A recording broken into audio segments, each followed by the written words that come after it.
Ils ont trouvé refuge ici, dans le quartier d'Oulon, dans un ancien presbytère propriété de la ville de Nantes. Eux, ce sont les migrants qui occupaient précédemment un autre squat rue des Stocks à Nantes, des demandeurs d'asile, des sans-papiers.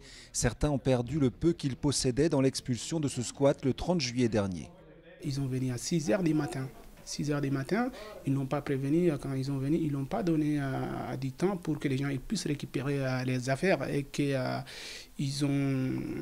ils n'ont pas récupéré leurs papiers, ils n'ont pas récupéré même pas des médicaments et leurs affaires personnelles, des vêtements, des chaussures. Après 2 semaines dans la rue, une partie d'entre eux occupe donc ce lieu. Ils sont une soixantaine, essentiellement des hommes seuls, originaires d'Afrique et vivant dans des conditions extrêmement précaires. Il n'y a qu'un WC, les douches, il y a de l'eau froide mais il n'y a pas d'eau chaude, il a une salle de bain pour le nombre, une cuisine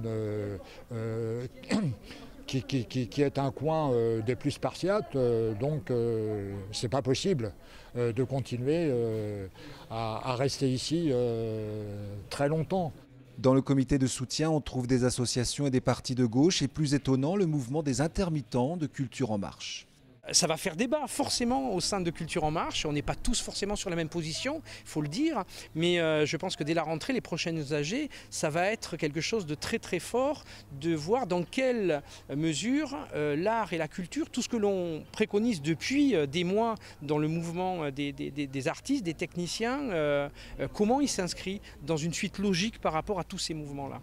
Un courrier vient d'être adressé au maire de Nantes ainsi qu'au groupe politique de la majorité municipale, courrier resté sans réponse pour l'instant.